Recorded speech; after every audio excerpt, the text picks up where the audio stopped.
Bienvenue dans la vallée d'Ela. Ici, l'armée d'Israël faisait face à son plus grand cauchemar. Pendant 40 jours, ce cri a paralysé des milliers de soldats. Choisissez-vous un homme et qu'il descende contre moi! S'il me tue, nous serons vos esclaves. Si je le tue, vous serez les nôtres. L'honneur de Dieu était bafoué, mais la peur était plus forte que la foi. Loin du chaos, un jeune berger, David, gardait ses brebis. Un homme qui ne parlait pas de guerre, mais de la fidélité de son protecteur. Il fut envoyé au camp pour apporter des provisions à ses frères aînés. Il arrive en pleine clameur. Il entend la voix terrible du Philistin. Où est votre Dieu misérable? Qu'il envoie son champion! Qui est donc ce Philistin pour défier le Dieu vivant? David, rempli de colère sainte, interroge les soldats terrifiés. Toi, pourquoi es-tu descendu? Laisse nos moutons! Je connais ton orgueil. Tu es venu juste pour voir la bataille. Qu'ai-je fait maintenant? N'est-ce qu'une parole? Mais la conviction de David atteint les oreilles du roi Saül. Tu ne peux pas aller te battre. Tu n'es qu'un enfant. Et lui est un homme de guerre depuis sa jeunesse. Ton serviteur gardait les brebis. L'Éternel m'a délivré de la griffe du lion et de l'ours.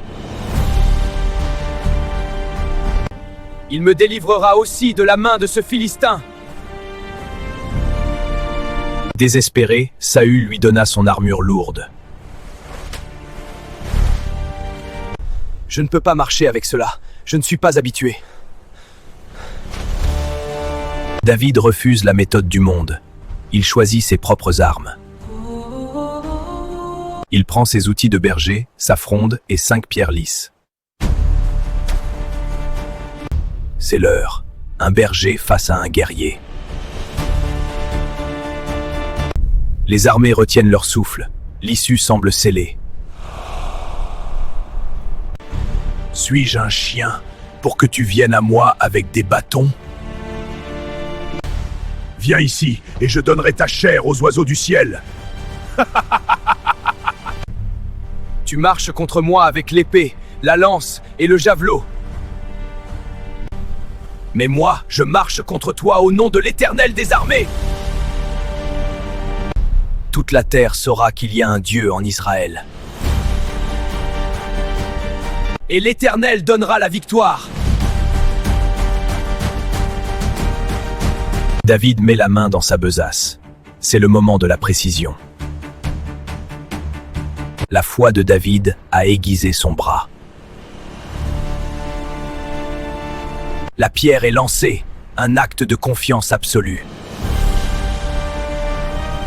Et le coup frappe le seul point vulnérable, le front. Le géant chancelle. Son corps invincible trahit son cœur arrogant. L'idole de la peur s'effondre. Le silence est assourdissant. David saisit l'arme du géant contre lui. La victoire est complète. L'armée d'Israël, libérée, hurle de joie. Les Philistins, leurs champions vaincus, fuient devant l'armée de Dieu. David revint en héros, portant la tête et l'armure de Goliath.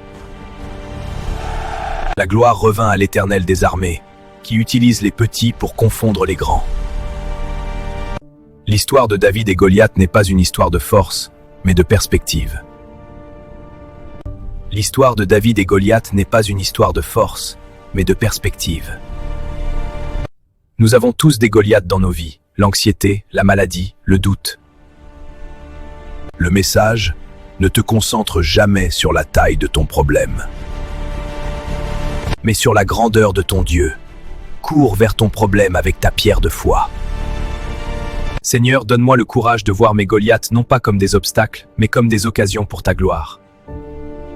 Quel est votre Goliath aujourd'hui? Abonnez-vous et partagez votre pierre en commentaire.